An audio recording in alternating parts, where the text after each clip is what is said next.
करने से पहले एक सवाल अपने आप से पूछो कि क्या सच में इस ब्रह्मांड में वही सब कुछ है जो हम अपनी आंखों से देख सकते हैं, या फिर ऐसी भी कोई सच्चाई है जो हमारी समझ से अभी भी परे है। क्योंकि जब हम अपने धर्म ग्रंथों को पढ़ते हैं तो वहां सिर्फ पृथ्वी की बात नहीं होती, वहां बात होती है ऐसे लोगों की, ऐसे अस्त्रों की जहां आत्मा अपने कर्मों के अनुसार पहुंचती।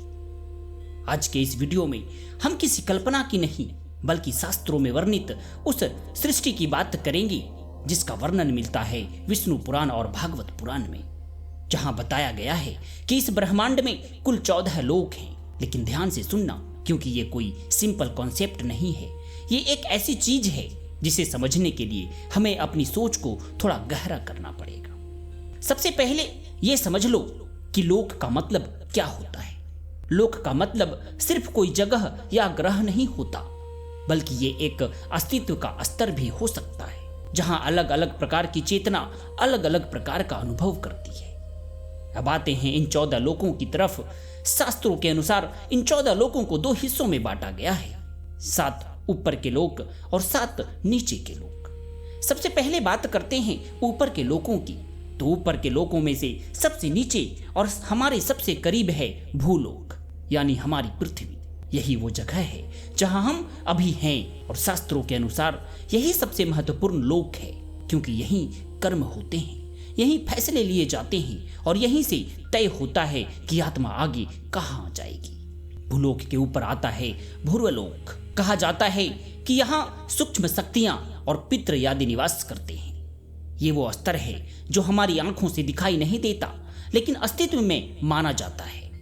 इसके ऊपर है स्वरलोक यानी स्वर्गलोक, जहां देवता निवास करते हैं, इंद्र, अग्नि, वायु जैसे देव। लेकिन यहाँ एक बहुत बड़ा सच छुपा है कि स्वर्ग अस्थायी नहीं है।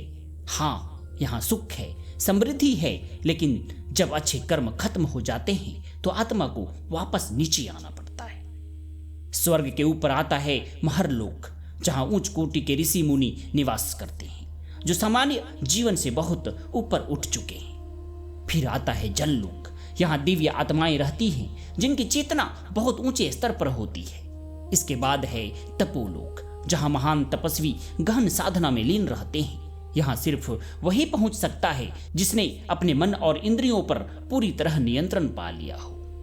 और सबसे ऊपर सबसे ऊंच लोक है सत्यलोक, जिसे ब्रह्मलोक भी कहा जाता है। कहा जाता है कि यहाँ भगवान ब्रह्मा निवास करते हैं, यानी सृष्टि के रचयिता। यह वो स्तर है जहां पहुंचने के बाद आत्मा मुक्ति के बहुत करीब पहुंच जाती है।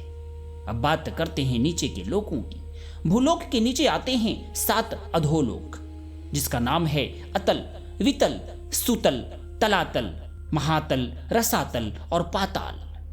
इन लोकों में दैत्य, असुर और नाग आदि निवास करते हैं। लेकिन यहाँ भी एक बात समझना जरूरी है कि ये जरूरी नहीं कि ये बुरे ही हों। शास्त्रों में कई असुर बहुत ज्ञानी और शक्तिशाली बताए गए हैं, जैसे राजा बलि, जो सुतल लोक में निवास करते हैं और जिन्हें भगवान विष्णु ने स्वयं आशीर्वाद दिया था। अब सबसे बड़ा सवाल कि क्या ये सारे लोक वास्तव में कहीं अंतरिक्ष में मौजूद हैं? इसका जवाब सीधा नहीं है, क्योंकि शास्त्रों में इन लोकों को कई बार भौतिक स्थान की तरह भी बताया गया है और कई बार चेतना के स्तर की तरह भी। इसलिए कुछ लोग मानते हैं कि ये लोक सच में मौजूद है और कुछ लोग मानते हैं कि ये आत्मा की यात्रा के अलग अलग पड़ाव हैं। लेकिन चाहे तुम इसे जैसे भी समझो, लेकिन एक बात बिल्कुल साफ है कि ये जीवन जो तुम्हें मिला है ये सबसे कीमती है, क्योंकि यही वो जगह है जहां तुम अपने कर्म बदल सकते हो। स्वर्ग भी अस्थायी नहीं है, पाताल भी अंतिम नहीं है, लेकिन असली खेल है कर्म का। और शायद इसलिए कहा गया है कि इंसान का जन्म सबसे दुर्लभ है। अब यहीं मैं तुमसे एक सवाल पूछता हूँ कि तुम क्या मानते हो? क्या ये 14 लोक सच में कहीं मौजूद हैं या ये सिर्फ चेतना के स्तर हैं? कमेंट में जरूर बताना। और अगर तुम ऐसे ही गहरे और सच्चे विषयों को समझना चाहते हो तो चैनल को सब्सक्राइब करना मत भूलना, क्योंकि यहाँ हम सिर्फ कहानी नहीं बताते, हम सच्चाई समझने की कोशिश करते हैं। धन्यवाद।